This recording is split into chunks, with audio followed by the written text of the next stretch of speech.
Hi everyone, this is Balash from RacingBrick. Today we are diving into Bikini Bottom with the LEGO 11386 SpongeBob SquarePants set. Now, my SpongeBob knowledge is basically limited to knowing that he's yellow, square, and apparently lives in a pineapple, so I'm clearly not the right person for this job. Luckily, Tim actually knows what he's talking about, so I will let him introduce you to the set. Take it away, Tim. Thank you very much for your intro. Hi everyone, also from my side. I'm Tim from RacingBrick, and today I'm reviewing the LEGO SpongeBob SquarePants Bikini Bottom set. It has a set number 11386 and comes in at 11794 pieces. The box uses that classic icons design language, showing us the finished model together with all the included minifigures on a black background. Flip it around and the back shows off the inside of the houses alongside a few close-up pictures. The sides of the box picture Patrick, SpongeBob, Gary and Squidward gathered in front of the pineapple on one side and Squidward sunbathing on the other. Up top, the figures get one more spotlight with SpongeBob as the headline minifigure. The set will cost you €210 or $220, releasing September 1st, 2026. Let's open it up. Inside, you will find 40 numbered bags, 2 instruction manuals and unfortunately 2 smaller sticker sheets. Here's a look at the fairly lengthy part list in case that's something you are into. And before we even get into building, there are a couple of bonus pages in here too. A comparison shot against the earlier LEGO Bikini Bottom set, plus some insights from the design team on the new version. We kick the build off with the base and then flip it over to complete the Bikini Bottom sign, including a nicely printed life ring. Next up is now Patrick's house. The TV is just a sticker, but the rest of the interior is really well done and matches what we see in the series nicely. We drop the rock on top and the house is already complete. The color choices here are spot on and reflect the source material really well. Bag 2 opens with the boat mobile, which, just like in the show, has that slight tilt to it thanks to the wheels tucked underneath the hull. A really nice touch. It rolls smoothly and features the engine. Great swooshability here, but now we move into laying the foundation of Squidward's house. This is going to be bigger than I initially expected.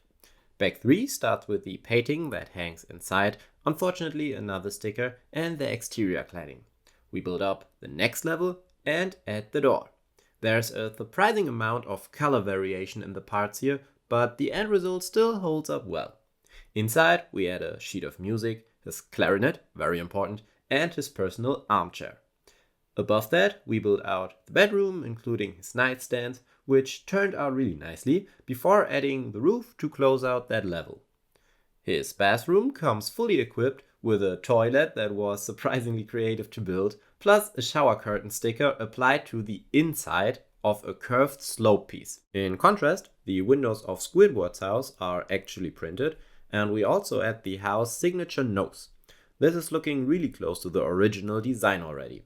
We finished off the top level, complete with the lounge chair where he will eventually sit out and sunbath. With this, his house is done. Doodlebob also makes it into the set, unfortunately not as a minifigure and only represented via a sticker. The bag is kept fairly simple too, but we do get to place a pen in his hands, just like in the show. Bag 7 kicks off with Gary, or at least what's meant to represent Gary, printed on one side only and without any eyes. There was definitely more potential here. Then it's on to the pineapple. We start with a very solid foundation and inside the TV we get another fun Easter egg. It looks like Mermaid Man and Barnacle Boy, but let me know in the comment section what you think it is supposed to be. On the outside we add the realistic fish head from the Bikini Bottom news and then mount the TV onto the wall inside. Awesome building idea here. Next is SpongeBob's armchair. A cool little build, though on my set the modified brick was slightly damaged, so the chair doesn't fit perfectly. But now it's time to say hello to your new friends Penny, Chip and used napkin.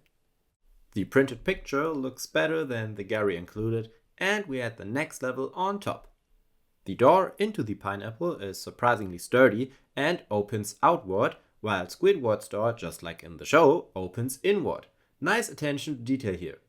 Bag 9 opens with a Technic subbuild I genially didn't expect, used to shape the curve of the pineapple. We add some decorative elements and attach the Technic frame to the pineapple itself. The design team clearly put a lot of effort into holding the shape together properly. From here, we fill in the resulting gaps and build out a good chunk of the pineapple's outer cladding, which does make things feel a little repetitive, but the final result is well worth it. Because of the rounded shape, there's naturally a fair amount of open space inside. Turning our attention back to the interior, we get a solidly built bed, a foghorn alarm clock and Gary's bowl. The blanket is a sticker too. We close up the roof and continue the cladding.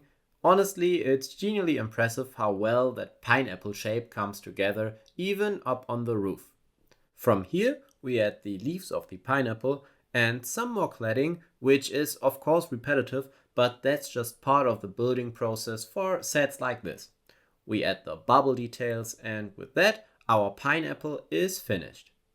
In the last bag, we build the jellyfish fields. If you've ever wondered what a jellyfish looks like in real life, well, that's now your chance to build one. There's a bit of playability built in here too.